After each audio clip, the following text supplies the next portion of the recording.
నమస్తే రవి సార్. నమస్తే లక్ష్మి.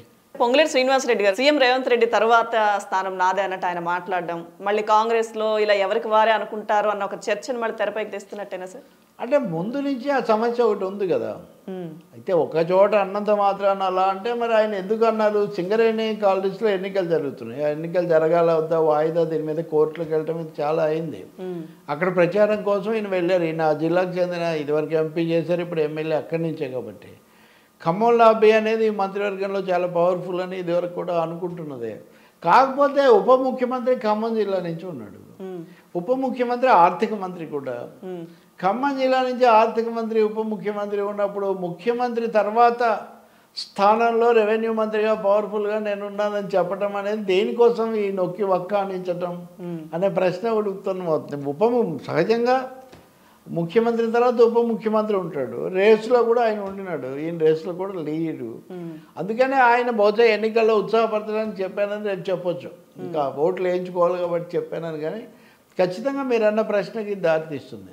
ఇప్పటికే రేసులో 3-4 ఉంటే ముఖ్యమంత్రి పదవి కోసం ఇప్పుడు కొత్తగా ఆయన తర్వాత నేనున్నాను అని గట్టిగా చెప్పడం అంటే మరి నేనే ఇప్పుడు బట్టి విక్రమార్క డౌట్ వస్తుంది, ఉత్తమ్ కుమార్ రెడ్డికి.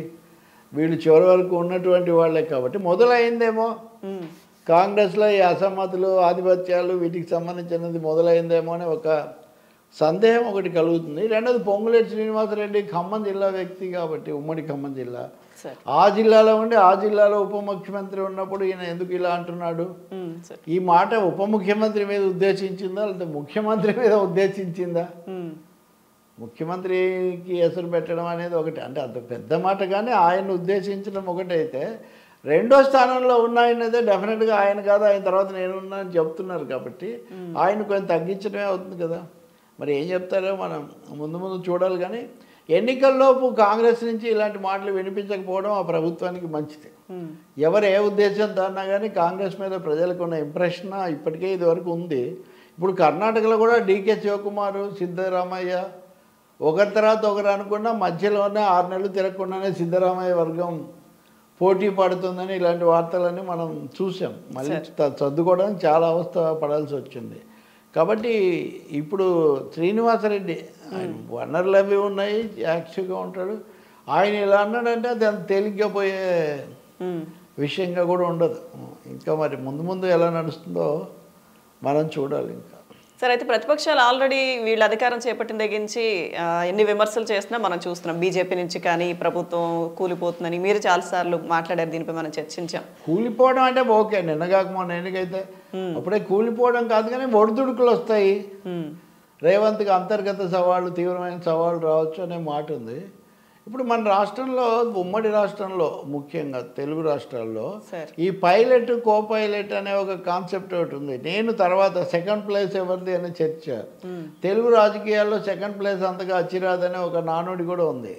సెకండ్ ప్లేస్లో ఉన్న వాళ్ళు చాలాసార్లు తర్వాత రకరకాల సమస్యలను ఎదుర్కోవటము, లేకపోతే ఆ పార్టీల్లోనే ప్రభుత్వాల్లో కూడా వాళ్ళను కొంచెం ఇబ్బందులు కావటం ఇట్లాంటిది ఉంది. అది ఎన్టీఆర్ హయాంలో నాదెండ్ల భాస్కర్ రావుతో మొదలుపెట్టి తర్వాత చంద్రబాబు నాయుడు ప్రభుత్వంలో ఇంకా అనేక ఉదాహరణలన్నీ ఇప్పుడు మనకు అవసరం లేదు. కానీ అందుకని ఇప్పుడు నేను సెకండ్ ప్లేస్ అని ఈయన దాదాపు ఈయన కోపైలట్ అంటలేదు, కానీ సెకండ్ ప్లేస్ ఈయన క్లెయిమ్ చేస్తున్నాడు.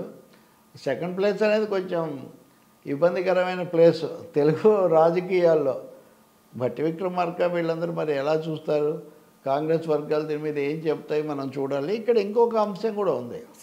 లోక్సభ ఎన్నికలు పెద్ద సవాలని అనుకుంటే కాంగ్రెస్ అధిష్టానం తెలంగాణకు సంబంధించిన పరిశీలకులను మార్చింది. అంతకుముందు మాణిక్రావు ఠాక్రే ఉండి ఆయన విజయానికి చేర్చారు, కానీ హఠాత్తుగా ఆయన మార్చి, హఠాత్తుగా కాదు కొద్ది రోజులుగా అనుకుంటున్నారు, దీపా ఆమెను మున్షి, దీపా దాస్ మున్షి, బెంగాల్ ఆమెను పెట్టారు. ఇప్పుడు దాస్ మున్షిని పెడితే ఇప్పుడు ఏమైంది సార్? మాణిక్రావు ఠాక్రే ఉన్నప్పుడు ఈ అనైక్యతలు, సమస్యలు వీటన్నిటిని ఓపికగా వినేవాళ్ళు, అన్నింటినీ సర్దుబాటు చేసి ఇక్కడికి తీసుకొచ్చారని ఉంది. మరి ఆయన ఏ కారణంతో మార్చారో తెలియదు, కానీ వచ్చే ఎన్నికలకు అభ్యర్థులు ఎవరు ఒక్కొక్క సీటుకు 3-4 ఉన్న పరిస్థితి ఇట్లాంటిది ఉంది. ఇది చాలకుండా ఇంకా మంత్రివర్గంలో కూడా ఈ తరహా ప్రకటనలు కనుక మొదలైతే ఖచ్చితంగా కాంగ్రెస్కు, అందులో ప్రధానంగా ముఖ్యమంత్రికి తలనొప్పి వస్తుంది. వచ్చే అవకాశం ఉంటుంది. జాగ్రత్త పడతారని మనం కోరుకోవాలంతే. ఉన్నవి చాలక మళ్ళీ ఇవి కూడా ఎందుకని. Thank you sir.